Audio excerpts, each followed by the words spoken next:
สวัสดีท่านผู้ชมทุกท่านด้วยนะครับวันนี้ก็อยู่กับผมอาร์มชาแนลนะครับวันนี้ผมก็จะมาสอนทำการแฮ็ก Facebook ของแฟนของเพื่อนของพี่ของน้องของป้าของอะไรก็แล้วแต่คุณนะครับผมนะฮะใครที่มีปัญหากับแฟนนี้ก็เหมาะเลยนะครับผมสามารถเอาไปแฮ็กดูว่ามึงทำอะไรมึงทำผิดอะไรนะครับผมวิธีที่1นะครับวิธีง่ายๆนะครับให้มาตรงที่เกี่ยวกับนะครับผมนะฮะบางคนที่แบบมีความโง่ไงคือแบบเอาเบอร์โทรศัพท์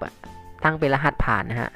เราก็ไปตรงที่ข้อมูลติดต่อนะครับผมเนี่ยส่วนบางคนมันก็จะไม่ใส่นะครับมันก็จะไม่มีนะส่วนบางคนถ้ามีก็ลองเอาไปเปลี่ยนพาสเวิร์ดได้นะครับผมนะฮะส่วนอีเมลตรงไหนเดี๋ยวผมบอกอีกทีนะครับผมนะฮะวิธีที่สองนะครับก็คือเนี่ยครับดูวันที่มันครับวันเกิดมันครับมันเกิดวันไหนนะครับแล้วเขียนเป็นตัวเลขตีเป็นตัวเลขไปนะครับมันก็มีโอกาสถูก 50% นะครับผมนะแล้วถ้าไม่ได้เลยนะครับให้ทำตามวิธีนี้นะครับผมเมื่อกี้ที่ผมบอกไปนะครับ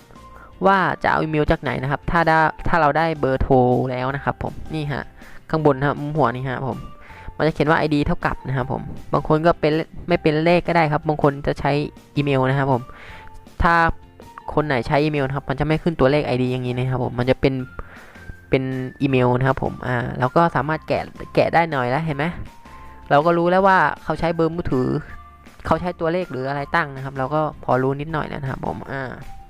ส่วนนี้มันก็คงใช้เบอร์มือถือแน่ๆเลยนะครับผมก็จะทำการคัดลอกอันนี้ไปนะฮะคัดลอกไปเลยนะครับผมโอเค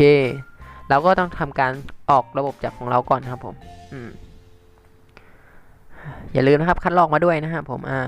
แล้วเราก็มาเข้าสู่ระบบนะครับมาวางนะครับใส่รหัสอะไรไปก็ได้นะครับเราทำการเข้าสู่ระบบเลยนะครับผมเข้าแล้วนะครับผม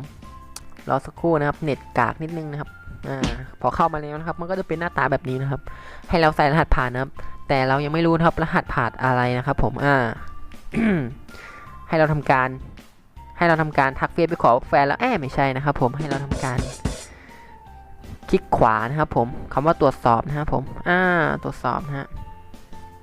โอเคนะครับผมนี่ครับมันก็จะขึ้นให้เราใส่รหัสมันจะขึ้นแบบหน้ารหัสนี่ครับผมจะลากมาอย่างนี้นะมันจะคุมรหัสหมดเลยนะครับโอเคให้เราทำการมาตรงนี้นะครับผมเห็นไหมเห็นคำว่ารหัสผ่านไหมเนี่ย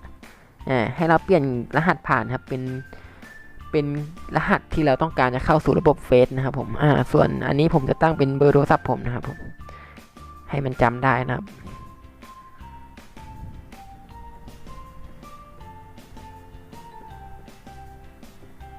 ส่วนเพื่อนจะตั้งเป็นอะไรก็แล้วแต่เพื่อนนะครับผม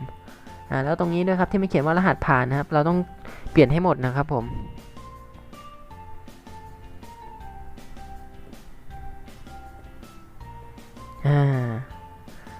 เราก็ต้องเปลี่ยนให้หมดนะครับผม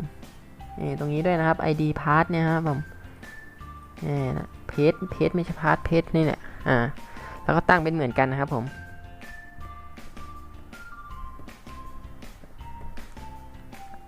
นะครับเราก็ทำการเสร็จแล้วนะครับผมเสร็จแล้วนะครับจะสังเกตตรงนี้นะครับจะมีนะครับ664อะไรขึ้นที่เราจะทำการเข้าสู่ระบบนะครับผมให้เราทำการปิดตรงนี้ไปก่อนนะครับผมแล้วเราก็ใส่รหัสผ่านเลยนะครับผม064เราก็ใส่เสร็จแล้วเข้าสู่ระบบเข้าได้ไหมนะฮะถูกไหมนะฮะก็มาติดตามกันอีกทีนะครับผมหมุนอย่างนี้มันน่าเข้าได้นะครับสุดยอดเลยนะครับผมเราก็สามารถแฮ็กเฟซมันได้สำเร็จนะครับผมเราจะไปดูมันว่ามันคุยกับใครบ้างนะครับผมไอ้นี่ผมเห็นมันเป็นเด็กเกรียนคนนึงนะผมเลยอยากจะลองแฮ็กมันไอ้นี่มันร้ายกาจนะฮะผมตอนสรุปว่าตกลงว่าเราสามารถแฮ็กได้นะครับผมก็เพื่อนๆคนไหนชอบนะครับก็อย่าลืมกดไลค์กด Subscribe ให้ผมด้วยนะครับผมแล้วก็มีปัญหายังไงก็ลองทักมาดูครับว่าแฮ็กไม่ได้อะไรยังไงนะครับผมคนที่ข้องใจนะครับว่ามันทำได้ไม่ได้ก็ลองทำดูครับถ้าไม่ได้ก็คือไม่ได้นะครับถ้าได้ก็คือได้นะครับผมแต่วิธีที่แบบได้แน่นอนนะครับให้เดินไปขอนะครับได้อยู่แล้วนะครับผมเดี๋ยวถ้าผมมีอะไรที่แบบ เพอร์เฟกกว่านี้นะครับจะทำการแบบลงให้มันแบบเพอร์เฟกมากเลยครับตอนนี้ผมเริ่มแกะรหัสบางอย่างได้แล้วนะครับผมสำหรับคลิปนี้ก็มีเพียงเท่านี้นะครับขอบคุณครับ